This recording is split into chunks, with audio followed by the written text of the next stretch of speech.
Bonjour à tous, j'espère que tout le monde va bien. Je vais continuer l'étude des perfections de Dieu dans le catéchisme de Spirago. On est rendu à la 7e perfection. Donc, commençons avec un signe de croix. Au nom du Père, du Fils et du Saint-Esprit. Amen. 7e perfection. Dieu est souverainement bon, c'est-à-dire Dieu aime ses créatures plus qu'un bon père n'aime ses enfants. Comme je dis, Dieu aime ses enfants, c'est-à-dire qu'il ne leur souhaite que du bien et il ne leur procure que des bienfaits. Dieu est l'amour même, disait 1 Jean 4, verset 8. L'amour est essentiel à sa nature. La source ne peut produire que de l'eau, le soleil que de la lumière. Dieu ne peut pas ne pas aimer, comme j'ai déjà dit, et être bienfaisant. La bonté de Dieu se distingue essentiellement de la bonté des créatures, dit Albert Stoll. Comme la lumière d'un mur éclairé par le soleil se distingue du soleil lui-même, le mur n'est lumineux que par la lumière communiquée du soleil, tandis que le soleil est la lumière même. De même que les créatures ne sont bonnes, remplies d'amour que parce que Dieu leur communique la bonté et l'amour, mais Dieu n'est pas seulement bon, il est la bonté même, l'amour même. Aussi Jésus-Christ a-t-il dit, personne n'est bon que Dieu seul. Voir Marc 10, verset 18. On avait déjà lu ces choses, ces passages étudiés. Donc là, on va commencer. Point 1. L'amour de Dieu s'étend à toutes les créatures. Voir Sagesse 11, verset 25. Le soleil éclaire les espaces immenses du ciel. Et l'amour de Dieu comprend toutes les créatures, même les animaux n'en sont pas exclus, disait Saint Éphrem. Le Christ dit lui-même, des passereaux, aucun d'eux n'est oublié par Dieu. Pourquoi vous inquiétez-vous? Luc 12, verset 6. Deuxièmement, Dieu aime spécialement les hommes et les femmes, les personnes, car il leur a procuré d'innombrables bienfaits exceptionnels. Il a même envoyé son Fils pour les sauver. Nombreux et signalés sont les bienfaits que nous avons reçus de Dieu. Sa bonté, dit Saint Léon, se reflète en nous comme un miroir. Quelle merveille! Il l'a mise dans notre corps. Il nous a donné les sens et le langage. Il a doué notre esprit aussi de nombreuses facultés, comme l'intelligence, la liberté, la mémoire, la volonté, etc. Que ne nous donne-t-il pas pour notre corps? La nourriture, le breuvage, l'habitation, le vêtement, la santé, etc. Il y en a qui n'ont plus que d'autres, mais c'est comme ça la vie. De quelle beauté n'a-t-il pas revêtu la terre pour nous? La lumière, la chaleur, l'air, le feu et l'eau, les plantes avec leurs fruits variés, les innombrables animaux, poissons, oiseaux, tout cela, il l'a créé pour notre utilité et notre agrément, car c'est beau à voir. Puis, quelle variété sur la terre d'espèces, la succession des saisons, l'alternance du jour et de la nuit, de la pluie et du beau temps. Que de force Dieu a mis dans la nature pour que nous les employions à notre usage. Le magnétisme, l'électricité par exemple, la vapeur, et bien d'autres choses que de trésors il a enfouis depuis des siècles au sein de la terre pour les humains. Les houillères, les salines, les pierres et métaux précieux, etc. Et l'or, Dieu a vraiment fait de l'homme la personne, le Seigneur de la création, comme qu'il dit. Genèse 1, verset 26. Il est approuvé par là combien il l'aime. Mais l'homme a tout détruit en écoutant le serpent. Mais Dieu a tout réparé par Jésus-Christ. Dieu nous aime beaucoup plus que nous ne nous aimons nous-mêmes, disait saint Ignace de Loyola. Son amour dépasse souverainement même l'amour maternel, disait Isaïe 49, verset 15. Et l'amour de toutes les créatures réunies n'approcherait pas de l'amour de Dieu pour nous, car son amour est infini. La source de son amour reste toujours inépuisable et reste égale à lui-même, lors même que des millions d'hommes et de femmes épuisent, disait saint François de Sales. L'amour de Dieu n'a aucune mesure, mais l'amour de Dieu se montre surtout en ce qu'il nous a donné son Fils. Dieu a tant aimé le monde, dit Jésus-Christ, qu'il a donné son Fils unique. Voir Jean 3,16.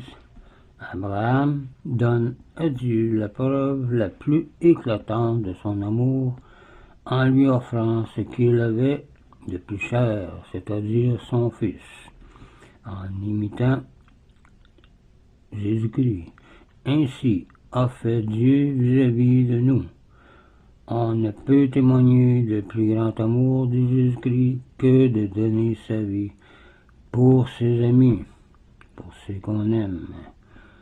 Voir Jean 15, verset 13. Et le Christ a voulu tant souffrir sur la croix pour nous montrer l'excès de son amour qui est sans mesure.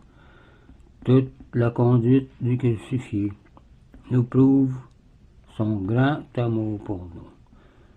Il a incliné sa tête comme pour nous baiser. Il a étendu ses bras comme pour nous embrasser. Il a ouvert son cœur pour nous renfermer dans son amour, disait saint Augustin. Ô Saint-Sacrement, Jésus-Christ voulut même perpétuer sa présence parmi nous dans la Sainte Communion. Il veut s'unir intimement à nous, afin de nous emmener vers la perfection. Enfin, Jésus-Christ a promis dans sa bonté d'exaucer toutes les prières faites en son nom. Voir Jean 14, verset 14. Troisième point, parmi tous les hommes, Dieu témoigne son amour de préférence aux justes, et c'est normal. Une âme parfaite est préférée par Dieu à 1000 imparfaites, disait saint Alphonse. Ou que le bon Dieu d'Israël est bon pour ceux qui ont le cœur droit et pur. Voilà le psaume 72, verset 1 ou 73, verset 1. Il les visite par des grandes consolations intérieures. Voir psaume 30, verset 20 ou 31, verset 20. Il procure en tout le succès aux justes. Voir Romains 8, verset 28. Car c'est marqué tout concourt au bien de ceux qui aiment Dieu.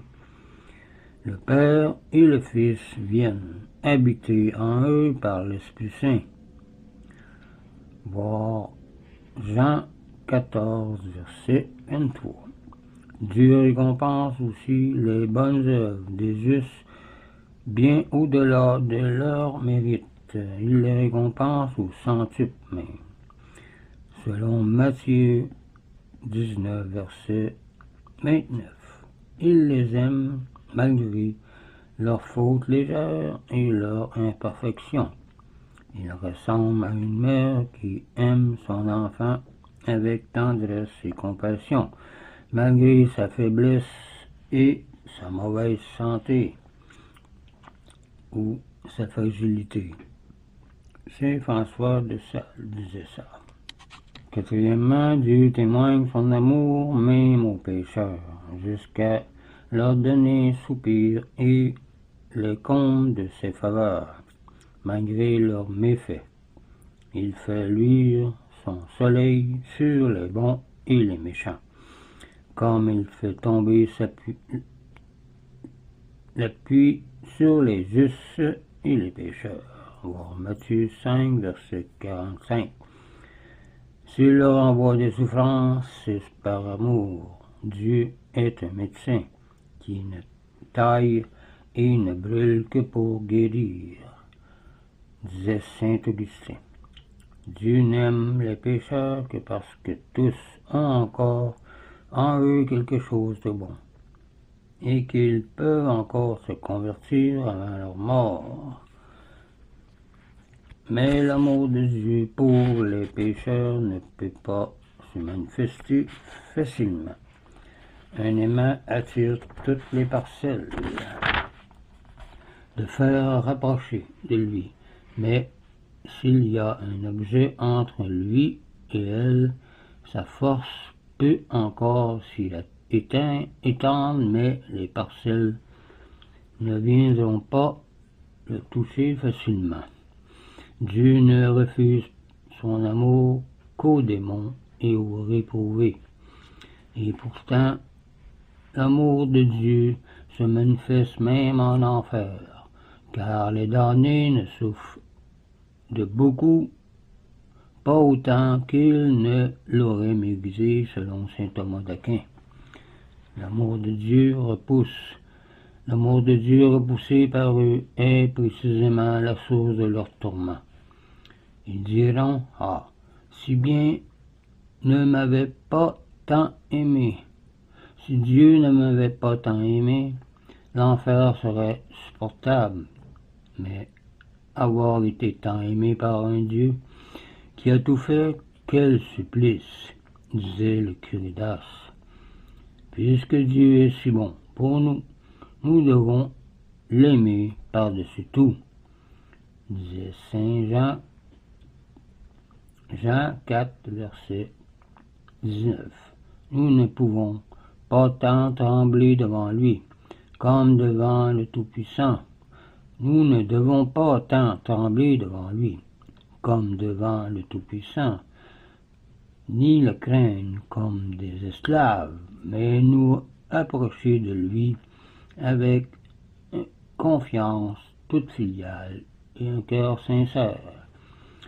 Voir Romains 8, verset 15.